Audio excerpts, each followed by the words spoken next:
तो ये 2026 जो है ये कैसा जाने वाला है हर इंसान के लिए? देखिए, वैसे अगर बात करें 2026 की, 2025 से अगर इसको हम कंपेयर करें तो नो डाउट कि ये पिछले साल यानी कि 2025 के मुकाबले बहुत अच्छा होने वाला है। सूर्य का हमारी कुंडली में स्ट्रांग होना कितना जरूरी है? सबसे ज़्यादा जरूरी।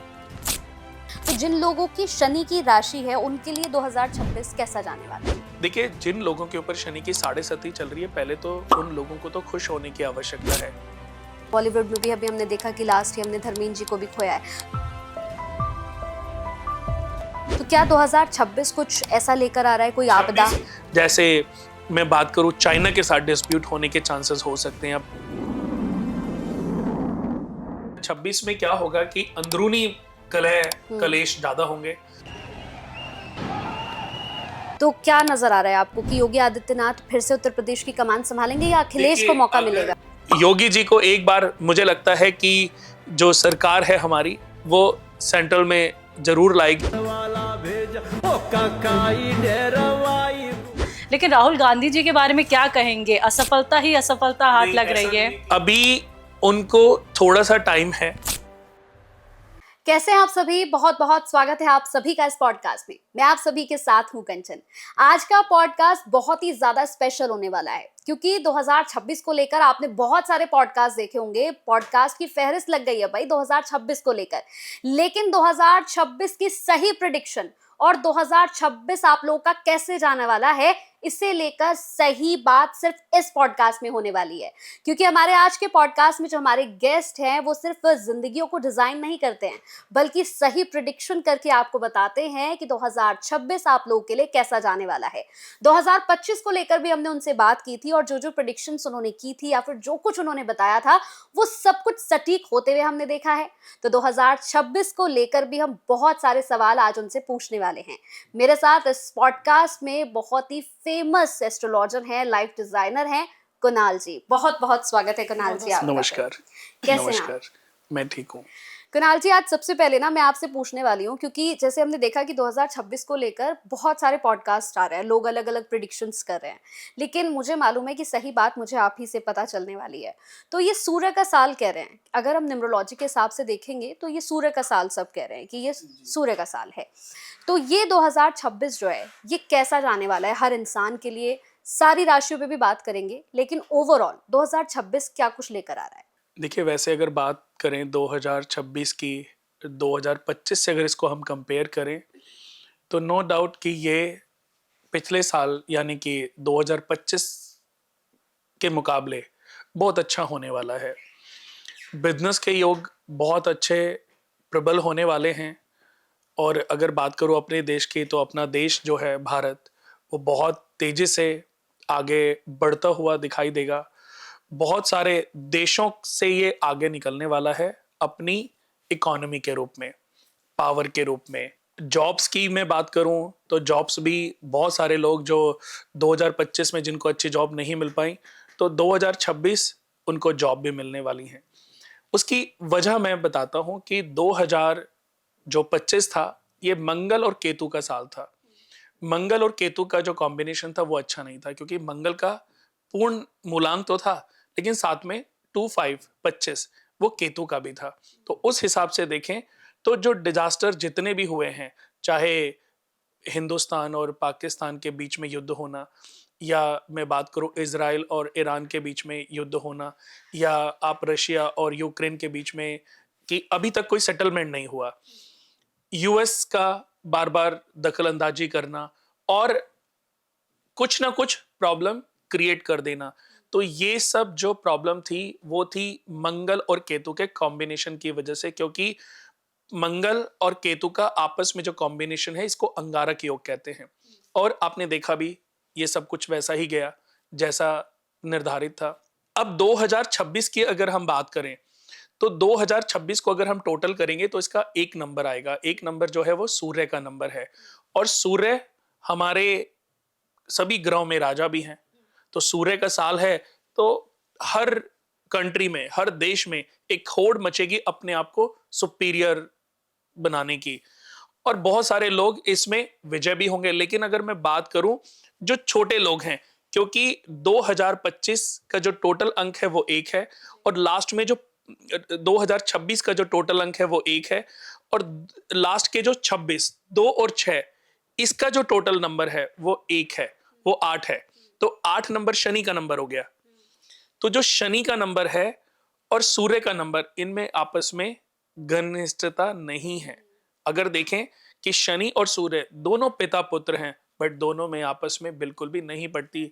इनफैक्ट मैं आपको बताऊं कि जिस भी व्यक्ति की जन्म कुंडली में मैंने देखा है कि सूर्य और शनि का कॉम्बिनेशन एक साथ बना हुआ है, तो पिता पुत्र से या तो दूर हो जाता है, या पिता को हार्ट बीपी की प्रॉब्लम हो जाती है, और मेनी टाइम्स, बहुत बार मैंने पाया है कि पिता की बचपन में डेथ भी हो जाती है।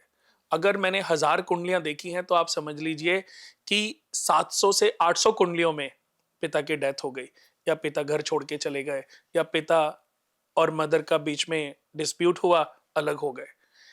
जो कंडीशंस, जैसे मैंने बोला 20-30% जो लोग अपने पिता के साथ रह रहे थे, तो पिता को 100 बीमारियां हो गई, फिर पिता के जीवन में स्ट्रगल इतना आ गया कि वो स्ट्रगल पूरे जीवन उनका खत्म नहीं हुआ।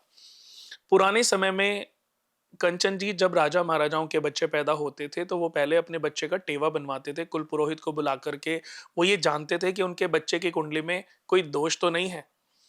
और जब उनको पता चलता था कि उनका बच्चा मूलों में पैदा हुआ है, या बच्चा जो है वो ग्रहण योग में पैदा हुआ है, या सूर्य का ग्रहण लगा हुआ है, या सूर्य शनि मंदार दोष लगा हुआ है, तो बच्चे को 1-1 महीना, 40 दिन, जैसे सूर्य शनि का कॉम्बिनेशन, इसको मंदार दोष कहते हैं। और मंदार दोष में क्या करना चाहिए कि पिता को अपने बच्चे की शक्ल 40 दिन तक नहीं देखनी चाहिए पैदा होने के बाद। लेकिन आज के समय में क्या होता है कि डॉक्टर तो ये बोलता है कि आप अंदर आके आप खड़े हो सकते हो और देख सकते हो कि आपका बच्चा कैसे पैदा हो रहा है। तो इसका खामियाजा उन्हीं को भुगतना पड़ेगा। अगर बच्चे की कुंडली में सूर्य शनि का कॉम्बिनेशन है तो हर उस पिता को भुगतना पड़ रहा है और भुगतना पड़ेगा, लेकिन उससे वो अपने आप को बचा सकते थे अगर वो टेवा बनवाते से। तो ऐसे ही ये जो साल का कॉम्बिनेशन है वो सूर्य और शनि का साल है। और कहीं ना कहीं मैं बता दूं कि बहुत सारे लोग अपने पिता के सुख से वंचित होंगे, बहुत सारे पिता अपने पुत्र सुख से वंचित होंगे। तो ये साल आपको देखने को मिलेगा। इस साल ये प्रॉब्लम जो है सबसे ज्यादा देखने को मिलेगी। और कहते हैं कि जब भी कोई साल आता है ना, तो अपना आगाज दिखाना शुरू कर देता है, अपना रंग रूप दिखाना शुरू कर देता है। अभी देखिए धर्मेंद्र जी, यानी कि हॉस्पिटल गए फिर वापस आ गए, लेकिन अंततः उनको मुक्ति मिल गई इस दुनिया से, इस जीवन से। तो ऐसे ही एक तो ये इफेक्ट बहुत सारी फैमिली के ऊपर, और कम आयु में भी बहुत ज्यादा ये इफेक्ट पड़ने वाला है। तो मैं यहाँ पर ऐसा सभी को बोलूंगा कि ये ऐसा नहीं है कि ये पर्टिकुलर एक कुंडली का दोष है। सूर्य शनि का जो मंदार दोष है ये हर व्यक्ति के जीवन में अपना इफेक्ट डालेगा। कि अगर आपके रिलेशन आपके पिता से अच्छे नहीं चल रहे हैं, पिता के साथ आपका डिस्प्यूट है, तो आपके पिता आपसे बहुत दूर हो सकते हैं। अब इसका सॉल्यूशन क्या है कि अपने पिता की केयर करो, रोज सुबह उठ के अपने पिता के चरणों को स्पर्श करो, और इसमें कोई बुराई भी नहीं है। अगर मैं इसको एस्ट्रोलॉजिकल सॉल्यूशन ना बोल के बोलूं कि अगर इसको करने से आपके जीवन में बहुत सारे चेंजेस आएंगे, तो और नॉर्मली भी मैं बोलूं तो लोगों को ये बात कोई बुरी नहीं लगेगी कि माता पिता के पांव छूना कोई बुरी बात तो नहीं है। और इससे क्या होगा, आपके पिता की आयु में वृद्धि होगी। अगर आपके पिता आपके साथ रहते हैं तो ये उपाय आपके पिता की आयु को, पिता की हेल्थ में, पिता की वेल्थ में बहुत ज्यादा इजाफा करेगा, उनको लाभ देगा। अब मैं बात करता हूं लास्ट में जो 2 और 6 नंबर हैं। 2 नंबर है चंद्रमा का और 6 नंबर है वीनस, शुक्र का। इसको जैमिनी योग कहते हैं, इसको जैमिनी राजयोग कहते हैं। किसी भी जातक की जन्म कुंडली में अगर वीनस और चंद्रमा एक साथ बैठ जाएं तो इसको जैमिनी राजयोग कहते हैं। कि अगर किसी जातक की जन्म कुंडली में जैमिनी राजयोग बना है तो ऐसा व्यक्ति खुद अपने प्रयत्नों से आधिकारिक युक्त स्थिति प्राप्त करता है। यानी कि इतनी पावर पोजीशन खुद की मेहनत से, खुद के दम पर अपना स्टेटस इतना बड़ा बना लेता है कि लोग उसका उदाहरण देते हैं कि देखो उसके बच्चे ने देखो कितनी तरक्की करी है, तुमसे कम पढ़ा लिखा था लेकिन देखो कहां से कहां पहुंचा है, कितना पैसा कमाया। पैसा कमाना, मैं आपको बता दूं कंचन जी, बहुत लोग कहते हैं कि आप अच्छी एजुकेशन ले लो, अच्छी टॉप एजुकेशन ले लो और आप बहुत बड़े बन जाओगे। पर बड़ा बनने के लिए एजुकेशन जरूरी है, पर यह कहना गलत है कि एजुकेशन से ही बड़ा बनता है। क्योंकि मैंने सुना था कि जननी जने भाग्यवान, जननी जने भाग्यवान, भाग्यवान के द्वार पड़े रहे विद्वान। ऐसा मैंने बहुत बार देखा है। उदाहरण, धीरूभाई अंबानी जी बहुत पढ़े लिखे नहीं थे। बहुत सारे ऐसे लोग जो राजा बने हैं, जो चक्रवर्ती राजा बने हैं, उनकी बहुत अच्छी एजुकेशन नहीं थी। अगर मैं और थोड़े से पीछे जाऊं तो चंद्रगुप्त मौर्य जी को देख लो। चाणक्य जी अच्छे रणनीतिकार थे, लेकिन वो खुद उस पोजीशन पे नहीं बैठे। लेकिन वो जानते थे कि चंद्रगुप्त की जन्म कुंडली में राजा बनने के योग हैं, या उन्होंने उनकी मस्तक रेखाएं पढ़ी, या उन्होंने उनकी प्रेजेंटेशन देखी, उनकी काबिलियत देखी, और ये मान लिया कि ये राजा बनने के सर्वगुण लेकर के जन्मा है। तो उन्होंने थोड़ी मेहनत करी उस पर और वो राजा बन गया। अकबर जी को, अकबर को देख लीजिए, तो वो भी कोई बहुत ज्यादा नॉलेज नहीं थी, लेकिन उनके जो राज्य में उनके जो उनका राज्य था, उसमें उनके पास नवरत्न थे, बीरबल जैसे लोग, जो अच्छे विख्यात बुद्धिमान व्यक्ति, उनके पास लोग नौकरी कर रहे थे। नौकरी तो बोलेंगे। आज भी अगर मैं बात करूं, जब धीरूभाई अंबानी जी थे तो उनके पास कितने मल्टीपल लोग, बिट्टू टिक्की वाला उदाहरण देख लीजिए कि कितना स्ट्रगल करके एक रेडी पर टिक्की बेचते बेचते आज वो कितनी बड़ी स्टेट के, कितने बड़े एम्पायर के मालिक बन गए। तो वो बहुत पढ़े, आज उनके बच्चे पढ़े लिखे हो गए। बच्चे तो बहुत लोगों के पढ़े लिखे हैं, लेकिन वो जिंदगी भर नौकरी कर रहे हैं बेचारे। आदमी जो राजा बनता है, राजा बनने के लिए ईश्वर ने कर्म का रास्ता खोला छोड़ा है। कर्म करके आप किसी भी ऊंचाई को प्राप्त कर सकते हो, ये दुनिया के हर व्यक्ति को समझ आना चाहिए। तो ऐसे ही दोस्तों, ये जो साल है 2026, ये मेहनत का भी साल है, क्योंकि शनि का साल है। मेहनत करके बुलंदी, क्योंकि एक नंबर बुलंदी तक पहुंचने का भी साल है। अगर आपकी मेहनत सही रास्ते पर होगी तो आपको ऊंचाई पर उठने से कोई रोक नहीं सकता। तो ये बहुत बड़ी भूमिका निभाने वाला है 2026। बिल्कुल, सूर्य को लेकर हम बात कर रहे हैं कुणाल जी, तो सूर्य का हमारी कुंडली में स्ट्रांग होना कितना जरूरी है? सबसे ज्यादा जरूरी है, क्योंकि सूर्य हमारे शरीर में हमारी आत्मा है, हमारा हार्ट। सूर्य से कमजोर नेत्र देखे जाते हैं। सूर्य से हमारा ब्रेन, हमारा नर्वस सिस्टम, हमारा मस्तिष्क देखा जाता है। हमारी जो शरीर में पीठ, रीढ़ की जो हड्डी है, उसका रोल हमारे जीवन में कितना बड़ा है, वो सूर्य से ही देखी जाती है। तो सूर्य का हमारे जीवन में संबंध किससे है? पिता से। सूर्य हमारे शरीर में, हमारा हार्ट फेल हो जाए तो अब बाकी सारे ग्रह हमारी बॉडी में तो हैं, लेकिन जब हार्ट फेल हो गया, आत्मा ही शरीर से निकल गई, तो अब बाकी सारे ग्रह जो है वो निर्जीव हैं। तो इसलिए सूर्य का देखा जाए तो हमारे जीवन में सबसे बड़ा रोल है। अगर कमजोर है सूर्य तो उसे स्ट्रांग कैसे किया जाए फिर? देखिए, कमजोर नेत्र है तो ऐसे व्यक्ति को बीपी लो रहेगा, बीपी से रिलेटेड प्रॉब्लम रहेंगी। और अगर सूर्य पीड़ित है तो ऐसे व्यक्ति को आंखों से रिलेटेड भी परेशानियां बार बार उत्पन्न होती रहेंगी। ऐसे व्यक्ति को एंजाइटी होती रहेगी। तो अगर व्यक्ति की जन्म कुंडली में सूर्य पीड़ित है, सूर्य राहु के साथ पीड़ित होता है, सूर्य नीच राशि में तो पीड़ित होता है, सूर्य जब किसी भी व्यक्ति की जन्म कुंडली में केतु के साथ बैठ जाए तो पीड़ित होते हैं, और सूर्य शनि के साथ बैठ जाए तो भी पीड़ित होते हैं। तो यानी कि सूर्य जो है वीक है। तो ऐसी स्थिति में चींटियों को आटा डालना, ये अगर मैं उपायों की बात करूं, मैं उपायों पे बहुत ज्यादा मैं लोगों को उपायों का रास्ता देना नहीं चाहता हूं, पर मैं चाहता हूं कि व्यक्ति अपने आप में कैसे इसको ठीक करे। तो हमारे शरीर में सूर्य, हमारे शरीर में मस्तिष्क है, हमारे शरीर में हमारा हार्ट है। तो अपने अंतरात्मा को शुद्ध रखो, अपनी अंतरात्मा को सॉफ्ट बना के रखो कि किसी के भी प्रति आपके मन में कोई द्वेष भावना उत्पन्न ना हो। आप किसी के लिए बुरा, अंतरात्मा में बुरा मत सोचो, किसी का बुरा विचार अपने मन में उत्पन्न ना होने दो। आपका सूर्य खराब नहीं हो सकता। सूर्य खराब कब होगा?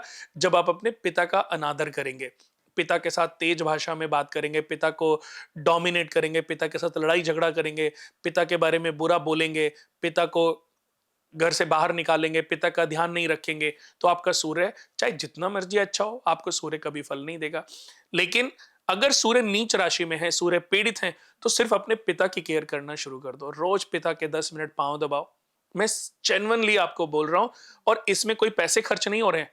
आप प्रैक्टिकली, हमारे कितने दर्शक हैं जो ये शो देख रहे हैं, कि सिर्फ 10 मिनट रोज अपने पिता के पांव को दबाना शुरू कर दो। उनके तलवों पे तेल से मालिश करना शुरू कर दो। सरसों का तेल ले सकते हो, जैस्मिन ऑयल ले सकते हो, कोई भी तेल लेकर के उनके तलवों पे मलना शुरू कर दो। आपकी आपकी कुंडली में शनि की कितनी भी नेगेटिव पोजीशन क्यों ना हो, आपकी कुंडली में शनि कितना भी पीड़ित क्यों ना हो, वो देख रहा है कि आप सरेंडर हो अपने पिता के आगे, तो आपका सूर्य भी मजबूत होगा और आपका शनि भी आपके केयर से, आपके पितृ भक्ति से प्रसन्न भी होगा और आपको असीमित लाभ भी प्रदान करेगा। फिर भी, क्योंकि आपने पूछा, लोगों को ना उपाय चाहिए ही चाहिए। सूर्य के लिए सूर्य भगवान को जल चढ़ाना, अगर मैं बात करूं जल चढ़ाना, जल भी लोगों को जल चढ़ाना नहीं आता। लोग जल चढ़ाते हैं और जो पानी के छींटे हैं वो उनके पांव पे गिरते हैं, तो वो बहुत ही अशुभ है, जो कि कदापि ऐसे नहीं करना चाहिए। तो हमेशा कोशिश करें कि जब सूर्य भगवान को जल चढ़ाएं, तो सूर्य भगवान को जल चढ़ाते समय इस तरीके से चढ़ाएं, अपने मस्तक से ऊपर सूरज को ऐसे जल चढ़ाएं और अपनी आंखों से उस जल के अंदर से सूर्य भगवान को के दर्शन करें। यानी कि जब देखेंगे तो आपकी आंखों से रिलेटेड जो भी प्रॉब्लम है, आप देखेंगे कि आपकी प्रॉब्लम धीरे धीरे खत्म होती जा रही है। उसके बाद नीचे कोई पतीला हो, नीचे कोई बर्तन हो, या किसी पौधे की जड़ में इस तरीके से जल चढ़ाएं कि जो पानी है वो जल में गिरे, वो पेड़ में गिरे, पेड़ की जड़ में गिरे, ताकि उसके छींटे आपके पांव पे कदापि ना आए। ये अगर आपने थोड़ा सा ध्यान रख लिया, और सूरज भगवान को जल देते समय ओम ह्रीं गृणी सूर्याय नमः इस मंत्र का जाप करें। इस मंत्र का जाप आपके कुंडली में जो सूर्य कमजोर होने का जो प्रभाव है, उस प्रभाव से आपको मुक्त करेगा, और धीरे धीरे आप फील करेंगे कि आपके जीवन में, और जल कभी खाली नहीं देना चाहिए। बहुत लोगों को मैंने देखा है कि खाली जल चढ़ाते हैं। कभी भी किसी को, आपके घर में भी कोई मेहमान आता है, तो क्या सिर्फ उसको जल, उसके बाद उसको पूछते हैं ना कि चाय लोगे, चाय के साथ बिस्किट देने की प्रथा है ना, क्योंकि कहते हैं कि कुछ भी खाली नहीं देना चाहिए। तो जल भी दें तो पहले मिठाई जरूर रख दें साथ में, वो खाना नहीं खाना उनकी मर्जी, लेकिन जब आप ऐसा करेंगे तो इससे आपके घर की बरकत बढ़ेगी। यानी कि जो भी गेस्ट आपके घर में आएंगे, आपके घर में की कभी भी वो डिफेम बातें नहीं करेंगे। इससे आपके घर का यश होगा, लोगों का मान सम्मान बढ़ेगा। तो सूर्य भगवान को जब जल चढ़ाएं, तो उसमें थोड़े से चावल के दाने, या उसमें केसर एक लीफ डाल दें, या उसमें अगर गुलाब के पत्ते, गुलाब की पंखुड़ियां जो होती हैं उसके कुछ वो डाल दें, पंखुड़ियां, तो उनको डाल के फिर सूर्य भगवान को जल चढ़ाएं। नहीं तो रोली, एक चुटकी रोली जल में डाल करके तब चढ़ाएं। और तांबे के लोटे से सबसे उत्तम माना गया है। अगर आपकी कुंडली में सूर्य वीक है तो तांबे के लोटे से जल चढ़ाएं। अगर आपकी कुंडली में सूर्य बली है, सूर्य जैसे चंद्रमा की राशि में, सूर्य शुक्र की राशि में, शनि की राशि में बैठा है, तो हमेशा कोशिश करें कि स्टील के लोटे से सूर्य भगवान को जल चढ़ाएं। तो ऐसा करना आपकी जन्म कुंडली में जो भी सूर्य की स्थिति है वो ठीक होगी।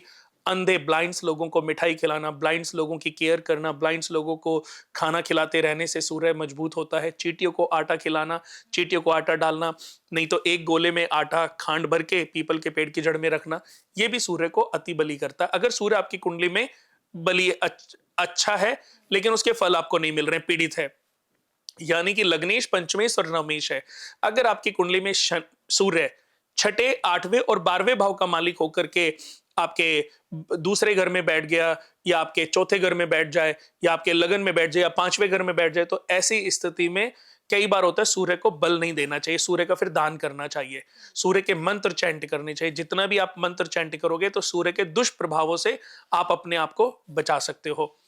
जब आपकी जन्म कुंडली में छठे, 8वें, 12वें भाव का सूर्य हो तो रत्न नहीं पहनना चाहिए, चाहे उसकी महादशा है, चाहे अंतरदशा है। बहुत एस्ट्रोलॉजर को मैंने देखा है कि राहु की महादशा चल रही है, शनि की महादशा चल रही है, जिस ग्रह की महादशा चल रही है उसका रत्न रेकमेंड कर देते हैं, पहना भी देते हैं, और वो बेचारा जीवन भर कभी समझ ही नहीं पाता कि उसके जीवन कैसे बर्बाद हो गया। मैंने बहुत सारे उदाहरण देखे हैं। रत्न केवल तभी पहने जब आप ये पाएं कि आपकी जन्म कुंडली में वो ग्रह बहुत ही अच्छी पोजीशन में बैठा है और उसकी डिग्रियां वीक हैं, किसी पाप ग्रह से पीड़ित है, तो उस ग्रह का रत्न आपकी किस्मत को बदल सकता है, चार चांद लगा सकता है। कुणाल जी कहते हैं कि शनि और सूर्य का आपस में जो है वो रिलेशन कभी भी अच्छा नहीं रहा है, दोनों के रिलेशन में हमेशा खटपट रही है। तो जिन लोगों की शनि की राशि है उनके लिए 2026 कैसा जाने वाला है? उनके लिए बहुत अच्छा जाएगा। जैसे वृषभ लगन है और आपकी क्या नाम है, मकर राशि है, कुंभ राशि है, तो उन लोगों के लिए, क्योंकि शनि देखिए मेहनत का ग्रह है। जितनी मेहनत करेंगे, जितनी भी आप लोगों की केयर करेंगे, तो उससे आपका ये साल बहुत ही दुर्लभ होने वाला है। बहुत सारी राशि वालों को, जैसे वृषभ राशि वालों के लिए बहुत अच्छा है, मेष राशि वालों के लिए या वृषभ लगन, मेष लगन के लिए बहुत ही दुर्लभ है। शनि इस समय गोचर की बात करूं तो शनि इस समय मीन राशि में चल रहे हैं। अब शनि की मीन राशि जिस भी जन्म कुंडली में, जिसकी भी कुंडली में छठे घर में, आठवें घर में, 10वें घर में और 12वें घर में है या 11वें घर में है। अब 12वें घर में अगर हम देखेंगे शनि की पोजीशन को, तो यानी कि वो वृषभ लगन है। तो वृषभ लगन वालों की किस्मत बदलने वाली है, मिथुन लगन वालों की किस्मत बदलने वाली है, मेष लगन वालों की किस्मत भी बदलने वाली है, क्योंकि मेष लगन के अकॉर्डिंग शनि 12वें घर में है। उसके बाद शनि अगर 12 नंबर यानी कि 9th हाउस में है, कर्क लगन है, कर्क राशि है, तो ऐसे व्यक्ति को थोड़ा सा दान पुण्य करना चाहिए। वो जितना दान करेगा, जितना तीर्थों की यात्रा करेगा, तो उसका, क्योंकि 9वें घर से क्या देखा जाता है, तीर्थ यात्रा, धर्म, तप, श्रद्धा, भाग्योदय, दूर की यात्रा, जल प्रवास, तत्व ज्ञान, बुद्धिमता, ग्रंथ, दीक्षा, देवग्रह, तो इन चीजों का अनुसरण करेगा, थोड़े से दान पुण्य करेगा, थोड़े तीर्थों पर जाएगा, तो ये शनि उसको फल देगा। 8वें घर में आयु के मालिक हैं। 8वें घर में किसी के भी हैं, जैसे कि सिंह लगन कुंडली है, तो 8वें घर के भी शनि अच्छे माने गए हैं। 8वें घर में शनि कारक होते हैं। ज्योतिष तो ये कहता है शनि छठे, 8वें, 10वें और 12वें घर का, हर एस्ट्रोलॉजर माने ना माने, क्योंकि नॉलेज होगी तो मानेगा। आज के टाइम पे तो मैंने ये देखा है कि जिसके जो मन में आ रहा है वो बातें पहले जा रहा है। बट जो शास्त्र कहते हैं, जो भृगु संहिता कहती है, जो पराशर संहिता कहती है, वो ये कहती है कि शनि को छठे, 8वें, 10वें और 12वें घर का कारक माना गया है।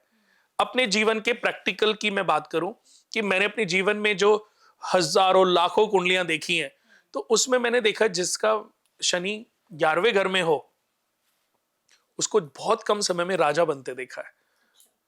बिल गेट्स जैसी पोजीशन पाना एक जन्म में, एक जीवन में, वो शनि एकादश भाव में होना ही ये कमाल हो सकता है। तो जितने भी आप सुपर रिच लोग देखोगे, जिन्होंने जीरो से हीरो वाली पोजीशन बनाई है, तो उनका शनि कहीं ना कहीं 11th हाउस से संबंध रखता है। बहुत वीडियोस मैंने देखी कि राहु पैसा देता है, राहु राहु सडन देता है, राहु सडन अभी रात को पैसे देगा और सुबह को आपसे ले भी लेगा। आपको लगेगा सपना था, क्योंकि भ्रम था वो। राहु अपने माया जाल में फंसाता है। जैसे एक वो नहीं थी, एक बहुत ही, वो ट्रेनों में गाती थी, एक लेडी थी, ट्रेनों में गाती थी, और उसको फिर ऐसा भी मौका मिला कि सिंगिंग वाले कुछ अच्छे प्लेटफॉर्म पे उसको म- रानू रानू रेनू रानू मंडल, हाँ, मंडल, रेनू रानू मंडल, रेनू हाँ, हाँ। मंडल को अपॉर्चुनिटी मिली, लेकिन कुछ समय ही बीता, फिर उसका इतना डिफेम हुआ कि लोग उसकी जैसी शक्ल देखते तो उसको गालियां लिखना शुरू कर देते थे। यही राहु के सडन सक्सेस है।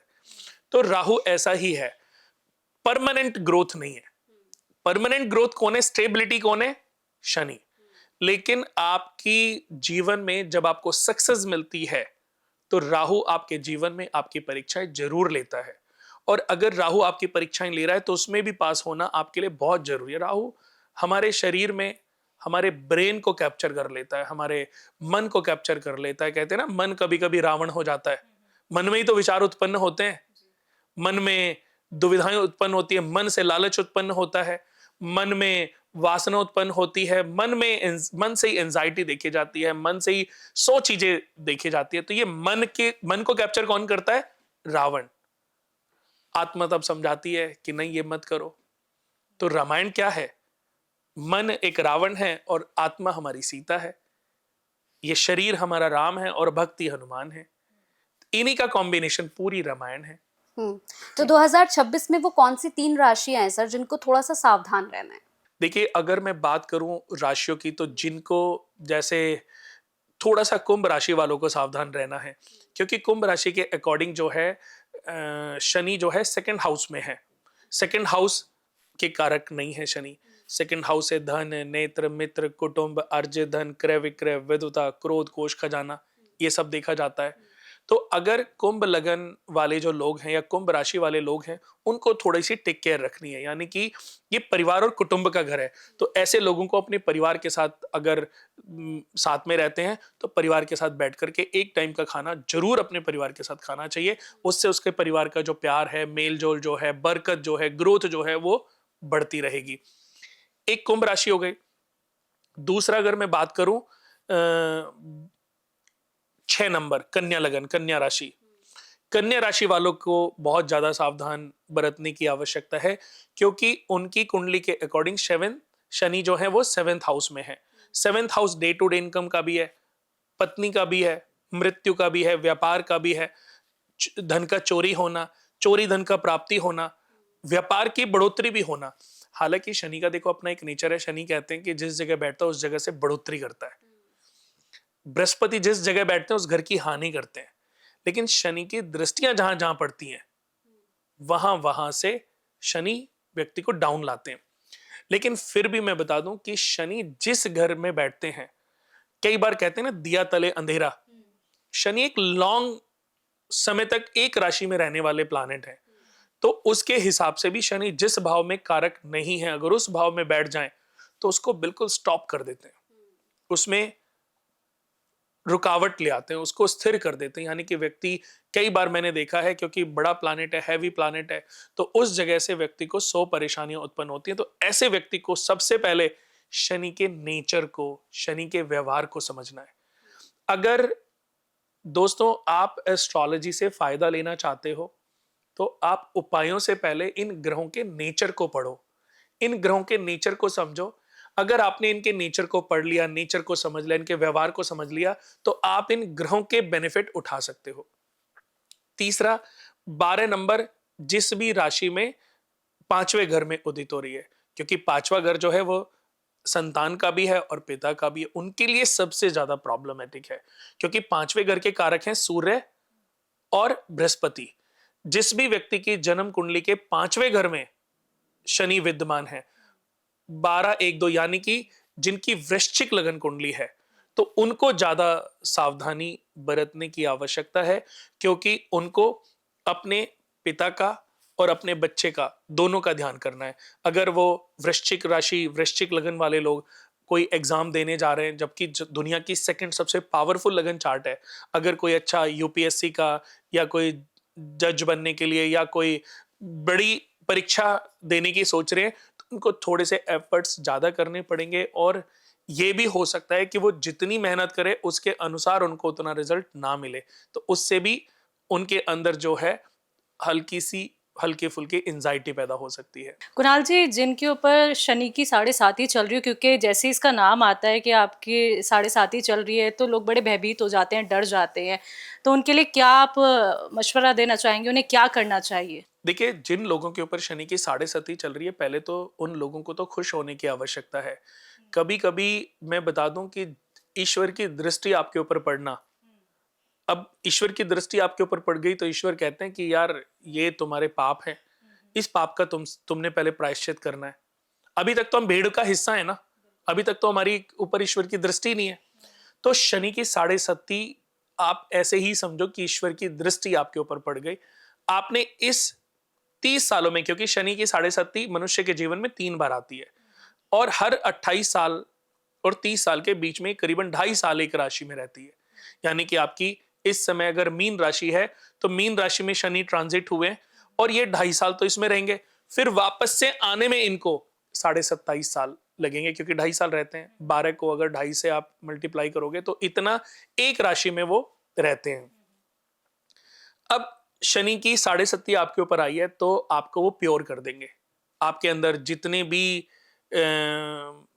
जैसे कहते हैं ना, गोल्ड के अंदर जो भी खराब चीजें आपने उसमें तांबा डाला हुआ है, चांदी डाली हुई है, जब सोने को तपा करके और उसको प्योर बनाने का जो प्रोसीजर है बिल्कुल प्योर बनाने का, 24 कैरेट। ऐसे ही आपके जितने पाप हैं, जितने दोष हैं, उसका प्रायश्चित वो खुद करा के आपको 24 कैरेट गोल्ड की तरह चमका देंगे।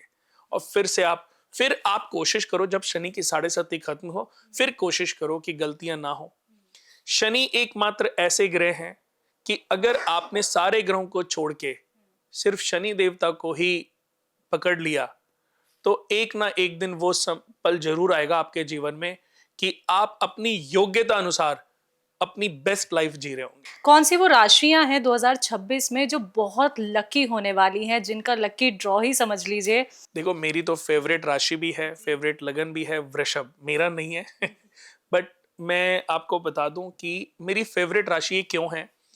मैंने अपने जीवन में अगर 1 लाख लोगों की कुंडलियां देखी हैं और उसमें 1,000 लोग ऐसे जिनकी वृषभ लगन या वृषभ राशि, मैंने उनको कम समय में राजा बनते देखा है। दिल के धनी होते हैं, ये जो सोचते हैं वो जरूर करते हैं, और जो नहीं सोचते वो भी कर लेते हैं।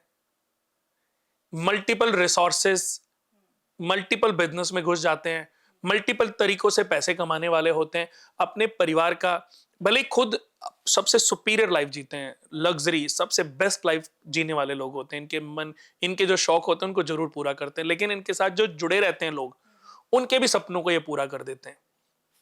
बहुत सारी राशियां जो अपने बारे में सोचती हैं, लेकिन वृषभ राशि वो सबके बारे में सोचती है। उसके बाद वृश्चिक राशि थोड़े से चिड़चिड़े होते हैं, इरिटेटिंग होते हैं।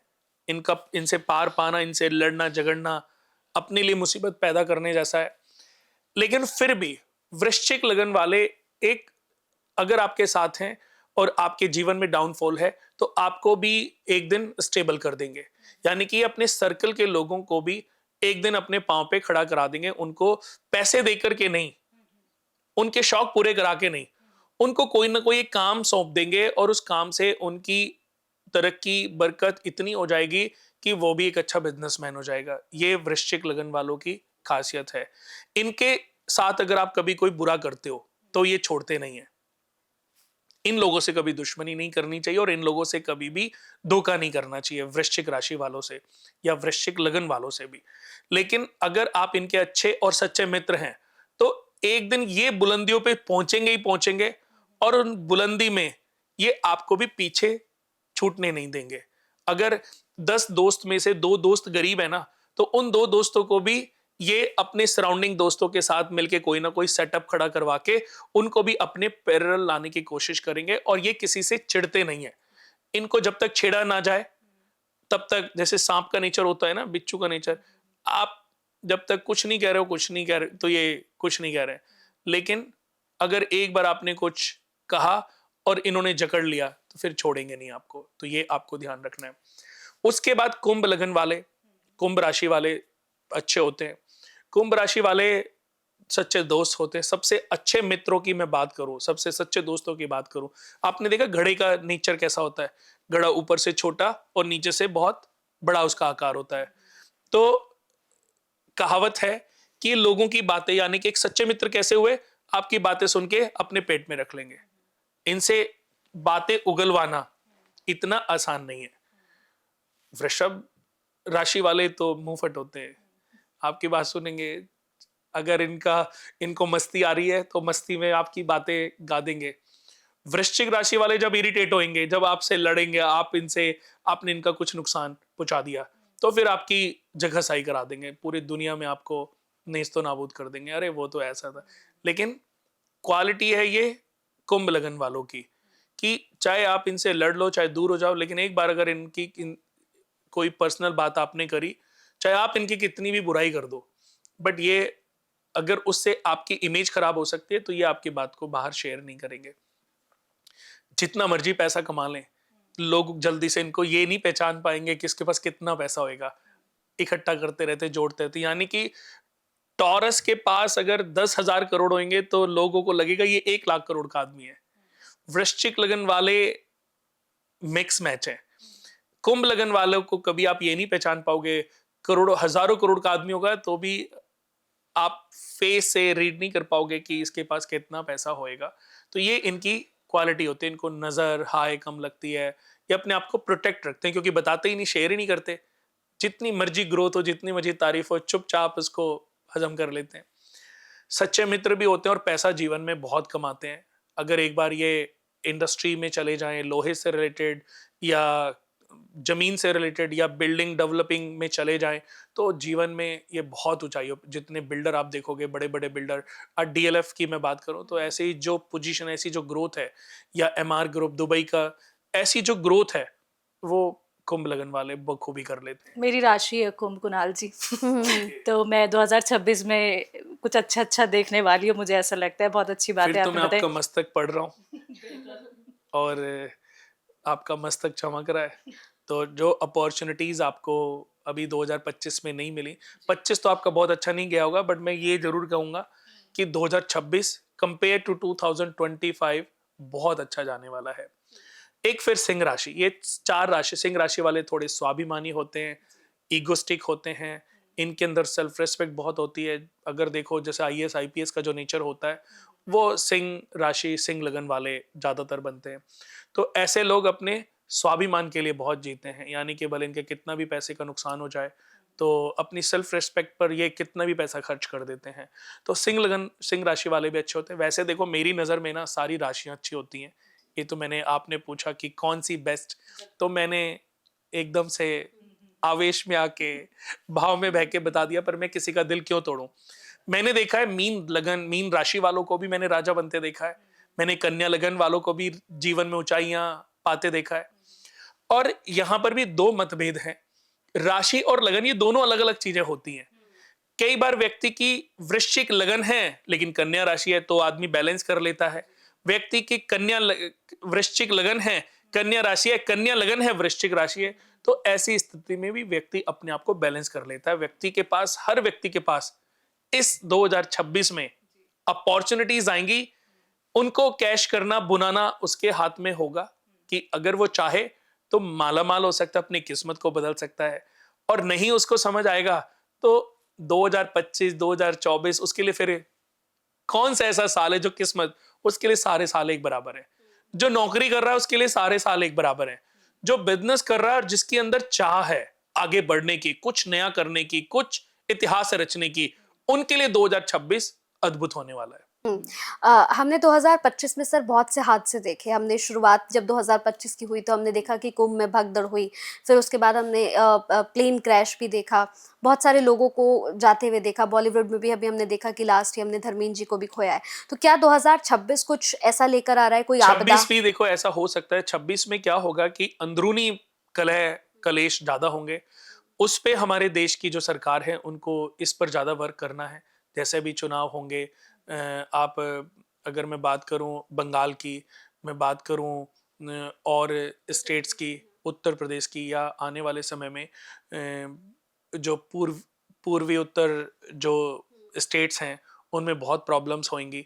तो ये ध्यान हमारी सरकार को देना है कि कैसे इनसे बचा जाए, क्योंकि अंदरूनी बीमारियां, अंदरूनी परेशानियां, जैसे कहते हैं ना कि हम बाहर से तो फिट हैं लेकिन अंदर पेट में कहीं ना कहीं किसी के कैंसर डेवलप हो रहा है।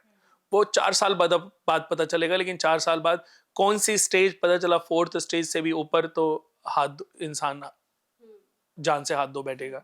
तो ऐसे ही अंदरूनी ग्रह कलेश बहुत होने वाले हैं। उनसे हमारे देश की जो सरकार है, यानी कि अभी तो बीजेपी की सरकार है, एनडीए को, उस पर वर्क करने की आवश्यकता है। ये जो अंदर जो राजनीति हो रही है, अंदर जो षड्यंत्र पनप रहे हैं, उस पर इस 2026 में वर्क करने की बहुत ज्यादा जरूरत है।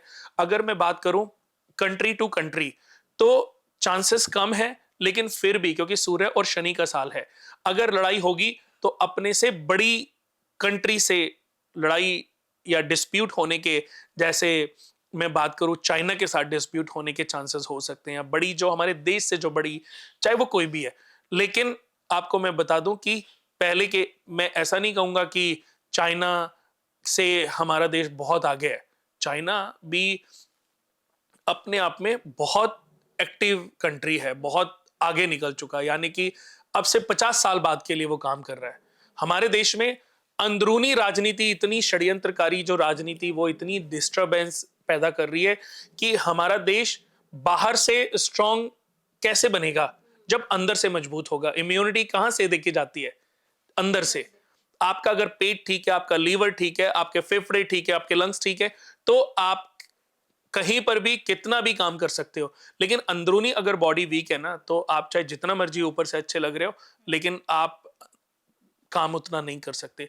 तो ऐसे ही हमारे देश के लिए अंदरूनी अगर एक बार जो छोटी छोटी पार्टियां हैं ना, ये अगर इनकी सपोर्ट मिल जाए या ये थोड़ा सा ठीक से काम करें। आज देखो कि मैं यूएस में जाता हूँ, यूरोप में जाता हूँ, यूके में जाता हूँ, ऑस्ट्रेलिया में जाता हूँ, दुबई में मैं जाता हूँ। आप देखो ये कंट्रियां डेवलप क्यों कर रही हैं? क्योंकि वहां षड्यंत्रकारी लोगों के लिए कोई जगह नहीं है। अगर वहां आज किसी ने कोई दवाई नकली बनाई तो उसको सजा मौत है, उसको उसी समय सजा है। यहां पैसे देके छूट जाते हैं। अभी मैंने देखा कि दिवाली आती है तो कितना टनों मावा पकड़ा जाता है नकली। अभी मैंने देखा कि एक इधर यूपी में कहीं पर एग्स का एक पूरा बहुत बड़ा जखीरा पकड़ा गया, जिसमें नकली एग्स या एग्स के ऊपर कलर्ड बनाए जा रहे हैं। आटा, मैंने अभी एक पॉडकास्ट में एक वीडियो देखी कि आटा नकली बनाया जा रहा है। तो लोग एक दूसरे को सिर्फ नुकसान पहुंचाने में, मारने में लगे हुए हैं। बनाने वाले को यह पता नहीं है कि जब ये मार्केट में जाएगा तो ओपन मार्केट में तेरे बच्चे भी यही आटा खाएंगे। तेरे बच्चे भी कल को, जो उनकी 60 साल की एज थी, 80 साल से 60 साल तो ऑलरेडी हो चुकी है, 60 साल से वो 40 साल होते देर नहीं लगेगी बीमारियों में, तो तू भी जाएगा। कहते ना, ईश्वर के यहां देर है पर अंधेर नहीं। तो वो कोई समझ नहीं पा रहा है, और जबकि सबसे ज्यादा इसी बात को समझने की आवश्यकता है। तो यहां पर हमारे देश को, हमारी सरकारों को अंदरूनी वर्क करने के कुछ ऐसे नियम कानून लाने की आवश्यकता है, जिससे भीतर से हमारा देश जो है वो मजबूत हो सके।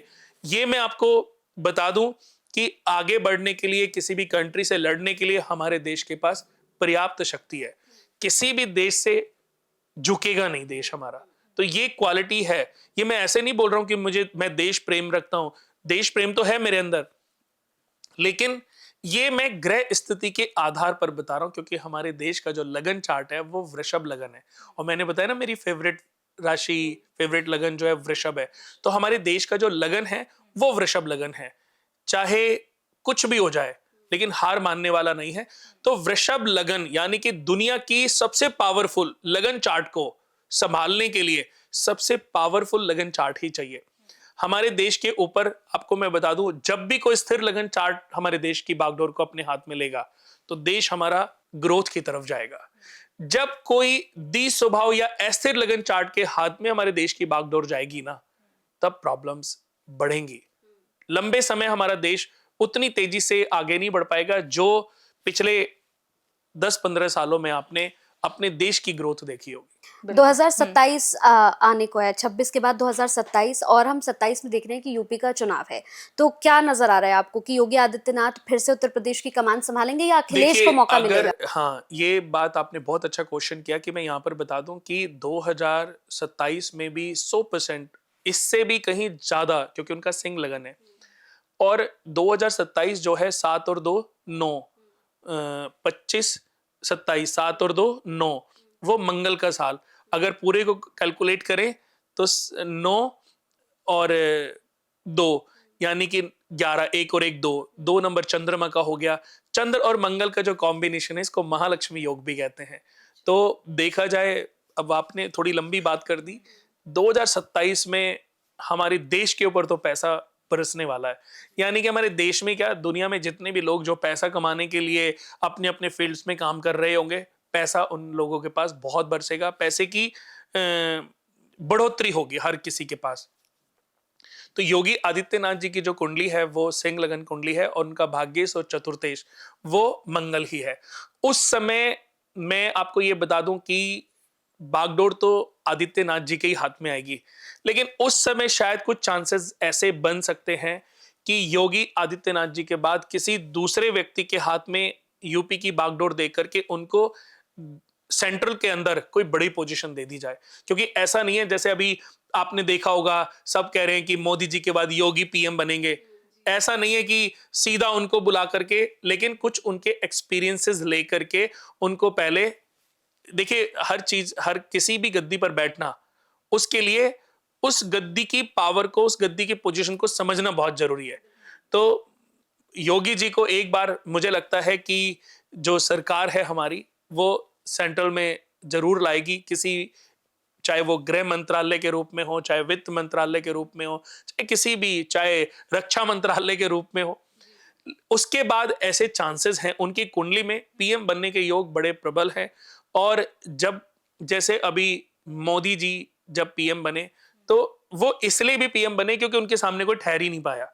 तो ऐसे ही जब आफ्टर मोदी जी जब भी देश को छोड़ेंगे, वैसे तो मुझे अभी दूर दूर तक नजर नहीं आता है, क्योंकि नियम तो देखो बनते भी इसलिए हैं क्योंकि उनको तोड़ा जा सके। तो हर रोज नियम बन, तो ऐसी कोई कंट्री नहीं है जहां पर नियम बनते ना हो और बिगड़ते ना हो। लेकिन एक समय कि अगर मोदी जी के बाद किसी के अंदर हमारे देश को संभालने की क्षमता है, योग्यता है, पोटेंशियल है, पावर है, तो वो योगी आदित्यनाथ जी हैं। और मैं आपको फिर बता दूं कि एक समय आएगा जब योगी जी के हाथ में ये देश होगा और ये देश बहुत ऊंचाइयों पर जाएगा। चलिए, आपने बता तो दिया कि योगी आदित्यनाथ जी के हाथ में देश आने वाला है आने वाले टाइम में, और बहुत उज्जवल भविष्य हमारे देश का होगा। लेकिन राहुल गांधी जी के बारे में क्या कहेंगे? असफलता ही असफलता हाथ नहीं, लग ऐसा रही नहीं है। है कि मैं, देखिए यहाँ पर राहुल जी के लिए कोई नेगेटिव, नहीं, वो मैं, कब सफलता हासिल हाँ, करेंगे? अभी उनको थोड़ा सा टाइम है। लेकिन उनकी जो मदर हैं, मैंने देखा है उनके, मतलब उनकी कुंडलियों को बहुत डिटेल्ड स्टडी की है कि उनकी पीढ़ी दर पीढ़ी की, जब भी उनके, जैसे इंदिरा गांधी जी जब पीएम बनी, तो उनके जो फादर हैं उनकी डेथ हो गई थी, उनके ऊपर से सबका हाथ हट गया था। उसके बाद राजीव गांधी जी राजीव गांधी जी पीएम बने जब इंदिरा गांधी जी चली गई। इंदिरा गांधी जी के बाद उनके चांसेस बहुत प्रबल हो गए थे, अगर उस साल में अगर राहुल गांधी जी के हाथ में बागडोर उनको बिठाया जाता, भाई पहले 5 साल बनी और दूसरी बार 5 साल भी बनी, उस समय उनके बहुत ज्यादा चांसेस थे। तो अभी उनके स्टार्स तो देखिए मजबूती रखे हुए हैं, लेकिन मोदी जी और योगी जी जैसे जो स्टार्स लेकर के अभी जो हमारे देश की बागडोर को चला रहे हैं, संभाल रहे हैं, जब तक उससे 21 स्टार्स नहीं आएंगे ना, तो इनको हटाना इम्पॉसिबल है। यानी कि कांग्रेस को अभी बहुत ज्यादा मंथन करने की आवश्यकता है, बहुत अच्छे रूप में मंथन, अपनी अच्छी स्ट्रांग टीम, अच्छी एस्ट्रोलॉजिकल टीम बनाने की आवश्यकता है, अगर वो भविष्य में हमारे देश का, यानी कि भारत का, वो पीएम बनना चाहते हैं। तो मुझे लगता है कि जितनी बातें इस पॉडकास्ट में हुई हैं, तो वो जितने भी लोग हमें इस वक्त देख रहे हैं, इस पॉडकास्ट को देख रहे हैं, उनके लिए बहुत काम आने वाली है। क्योंकि 2026 को लेकर वाकई में आपने जो प्रेडिक्शंस की हैं, काफ़ी हद तक मुझे लगता है कि चीज़ें ऐसी होने वाली है। क्योंकि 2025 को लेकर भी जब आपसे बात हुई थी, तो जो जो आपने बोला वो हमने 2025 में होते हुए देखा है। तो फिर मुलाकात होगी। बहुत बहुत थैंक यू, आपने अपना समय दिया और बहुत अच्छा लगता है आपके साथ पॉडकास्ट करके। जी। फिर मुलाकात होगी जी, सर। देखिए थैंक यू। 2026 में, क्योंकि हम सब जाने वाले हैं, और जहां तक हो सकेगा तो ये पॉडकास्ट पहले ही आ जाएगा। तो मैं चाहूंगा कि मैं 2026 में जब आप प्रवेश करें, तो कुछ टिप्स आपको देना चाहता हूं कि पुराने साल की को बुरा सपना समझ के भूल जाने के बाद अगले साल को अगर उज्जवल बनाना चाहते हो, तो कुछ आदतें आपको अपनी चेंज करनी पड़ेंगी। अपने घर में का माहौल ठीक करना पड़ेगा। बहुत लोग कहते हैं कि मेरे घर में वास्तु खराब है। वास्तु खराब पता कब होता है? जब घर का माहौल खराब होता है। घर में आप आपस में जब लड़ते झगड़ते रहोगे, वास्तु कितना भी ठीक आप कर लो, कभी भी घर में बरकत नहीं हो सकती। और घर में प्यार होगा, जितना मर्जी वास्तु दोष हो, आपके घर में वास्तु कभी प्रबल नहीं हो सकता। ये हम लोगों को समझना पड़ेगा।